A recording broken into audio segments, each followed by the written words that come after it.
So in the past videos, we have looked at the action or inaction of our politicians and what they have achieved or not achieved so far with respect to protecting our planet and our future.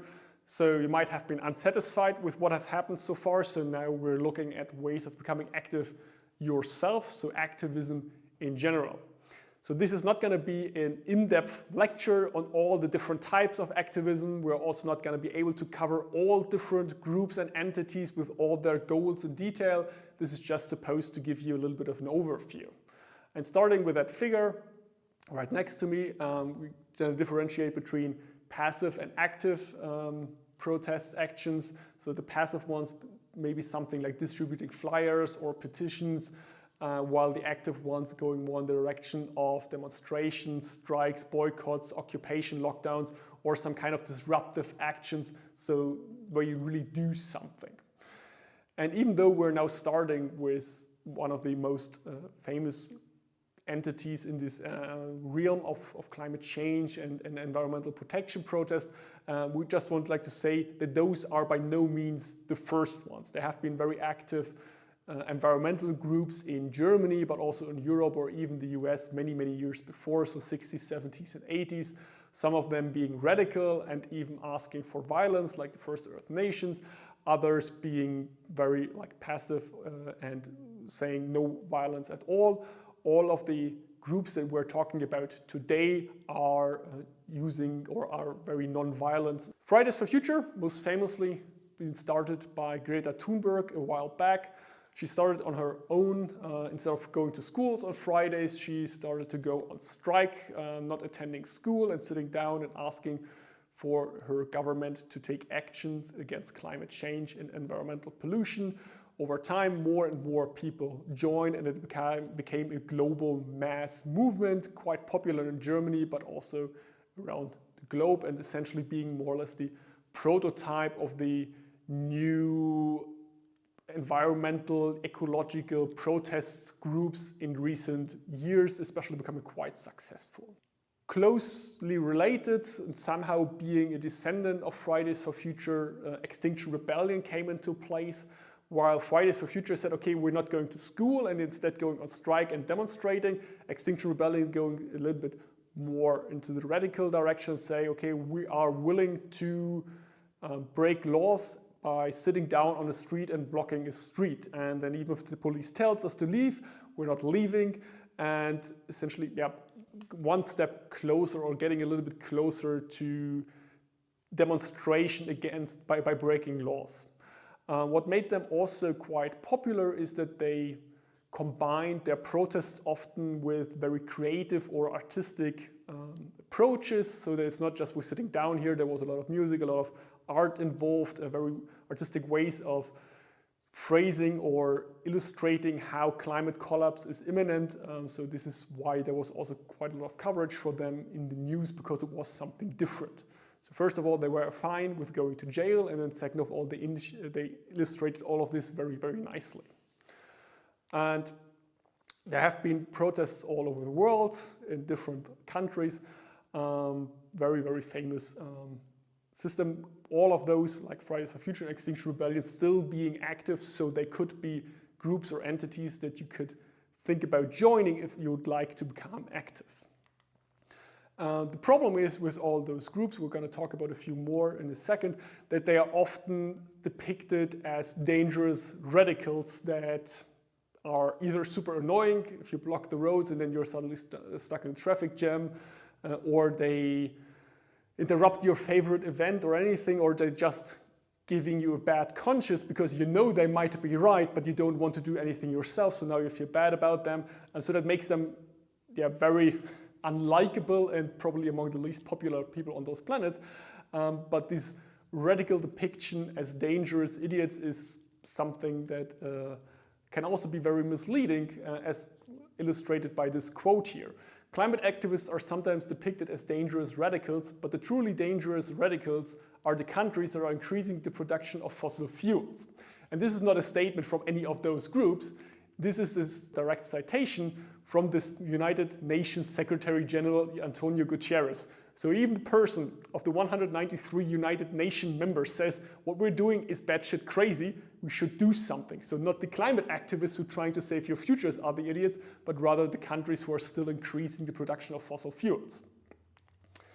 And from the Extinction Rebellion protests that are becoming a little bit more radical, because the people getting more frustrated, we're moving on to some even more radical approaches. So from Extinction Rebellion, there were a lot of people who got frustrated with the progress that have been made, and where they became the feeling that even they are giving everything, there was not enough progress being made in terms of moving us towards a more sustainable future. And some of the people in Extinction Rebellion were really happy to go extremely far also with respect to their own health and safety. So we put a link below this video to a YouTube link from one Extinction or former Extinction Rebellion member, Lars Werner from Göttingen, who actually got punched in the face for protesting for a better world. And he was willing to do that again and again and again, and was also then later heavily involved in Last Generation, something that evolved from the Extinction Rebellion background. I'm not saying that this is like a direct ancestor or anything, but like it evolved in this context of Extinction Rebellion being a more radical version of Fridays for Future. Last Generation, or in German Letzte Generation, became quite popular or formed itself in 2021 before the elections in Germany, where some of the founding members went on the 27-day hunger strike. The picture right next to me, you can see day number 25 by one of the founding members, Henning Jeschke, who afterwards ended up in an intensive care unit. The goal was quite simple, you might think. They just wanted to talk to the candidates, or at some point to the supposed to be Chancellor of Germany, about the topic of climate change and environmental pollution. And it's quite bewildering that it took them 27 days of a hunger strike to get that discussion with the candidates for Chancellor, but in the end it worked. Olaf Scholz, who was then supposed to be Chancellor of Germany, sat down with the Last Generation founding members, or a subset of them, and had a discussion. The video is linked below. Unfortunately, it is in German, but I think there are also English subtitles available, so you can have a look at it. To briefly summarize it, Olaf Scholz is not really making a good impression there. The Last Generation members not very happy about the end result of that discussion. And as a result, Last Generation really took off and went into a lot of different scenarios for protests that you might have been aware of in the recent years. So from gluing themselves to streets, but also like more creative things like painting certain buildings in colors, or spray painting the private jets of rich people on different occasions, or throwing tomato soup or potato jam at different art installations. All of them have not been damaged because there are, of course, safety glass around them. But those kind of protests giving them a lot of press coverage, and they're trying to use this press coverage, this outrage, this outreach to then trying to get to their, or like to advocate for their three main goals that they have. And those three goals are quite simple. First, they want a 100 kilometers per hour speed limit on all German streets at maximum, so especially on the highway. They want a cheap public transport, and they want a so-called society council, a council that is selected from the average person in Germany, so that you have like something that gives you a representation of the people living in Germany, and they are supposed to be consulted by experts on climate change and environmental matters. And then this group is supposed to come up with solutions that have to be implemented by the politicians to save our future. So this is like, for example, the rough three goals that Last Generation has. And besides all of these different groups, which we only covered like three major ones, there are many, many more. There are also other means of becoming active. So for example, Luisa Neubauer, one of the leading figures in Fridays for Future in Germany, also became active on a legal level, and 9 young people sued the German government.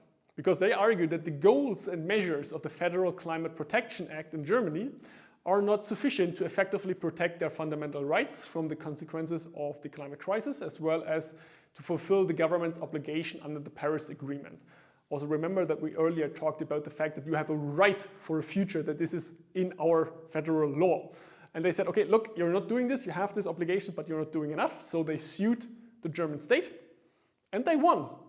Freedoms and fundamental rights are already being violated today by insufficient climate protection. The legislators must adapt the Federal Climate Protection Act by the end of 2022. They've done so. The question is if it was sufficient or not, but at least they got to that point. And later, Lisa Neubauer also stated that climate protection is not a nice to have. Fair climate protection is a fundamental right that is now official. A huge success for everyone, especially for us young people who have been on climate strike for their future for over 2 years. So 2 years of protest somehow paid out in this form of a victory. Of course, we still have the problem of climate change. Our environment is still being polluted, but at least we're getting there step by step. We will now continue to fight for a 1.5 degree policy that is fair to all generations. So besides becoming active in those groups, there is also a legal way of fighting for your right of a future worth living. And this wraps up our short session on activism. As I said, by no means complete. We also spared the discussion of which of those actions really make a difference, or are there just means of getting press coverage or media coverage to then foster or push certain agendas. Does it make sense to glue yourself to the street? Is it okay to spray paint private jets? How far are various members of those groups willing to go? Some of them have been put into jail for participating in their protest. Some of them have been thrown into jail before participating in a protest. What does it say about our society? There is so much else to cover. The point of this short video was just to make you aware of the fact that there is an alternative to just relying on politicians, becoming active yourself by either joining groups, creating your own action groups, taking legal actions, and so on and so on. So it's about giving you the idea or some opportunities to do something yourself.